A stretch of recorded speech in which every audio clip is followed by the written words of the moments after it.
smartwatch ng isang hiker nakatulong sa pagbibigay ng bagong impormasyon sa kanyang pagpanaw. Sa patuloy na pag-usbong ng makabagong teknolohiya, iba't ibang inobasyon na rin ang nagagawa para mapabilis ang buhay ng mga tao sa araw-araw. Kagaya na lang ng hiker na nasa kwentong ito kung saan gumagamit siya ng smartwatch na labis na makakatulong o nakakatulong sa kanyang pag-hike. Pero sa hindi inaasahang pagkakataon, nagamit pa ang kanyang smartwatch para tuklasin ang nangyari sa kanya bago siya pumanaw. Kung sino ang nasa likod ng karumal-dumal na krimen na nangyari sa hiker?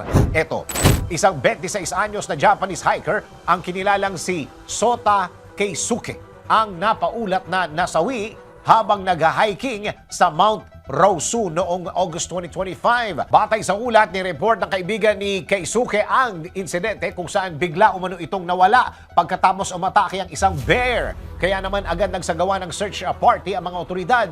Nahanap ng mga searchers ang wallet at mga punit-punit na pirasong mga damit na suot ni Keisuke at kalaunan ang katawan ng hiker. Pero sa kasamaang palad, dead on arrival na si Keisuke pagdating sa ospital dahil nahihiwagaan pa ang mga otoridad sa kung paano nasawi si Keisuke, kaya ginamit nila ang smartwatch nito para makita ang GPS ng hiker kung saan naging daan ito para makakuha ng panibagong impormasyon tungkol sa nangyari sa kanya.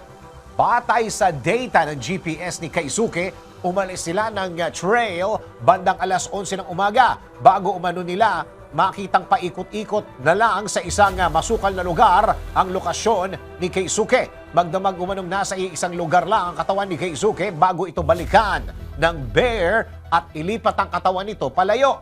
Habang tinitrace ng mga otoridad ng GPS ni Keisuke, nadiskubre nila ang bangkay ng 3 iba pang bears na wala ng buhay, kung saan hinala nilang pinatay din ng bear na umatake kay Keisuke. Nang makita ng mga searcher ang katawan ni Keisuke, binalaan nila ang magulang nito na sa mukha lang tumingin at huwag sa katawan dahil sa matinding pinsalang natamo nito. Dahil dito, ipinasara ng mga otoridad ang mountain trail ng Mount Rosu. Sa taong 2025, 13 tao na ang naiulat na nasawi sa Japan dahil pag-atake ng mga bears. Ikaw, anong gagawin mong depensa kung ikaw ang nasa sitwasyon ni Keisuke? DWIZ Research Report. Report. Thank you for watching. Tuloy lang ang panonood at pakikinig ng tamang balita sa DWIZ News, DWIZ News FM Regional, DWIZ News TV, Aliw Channel 23, nationwide.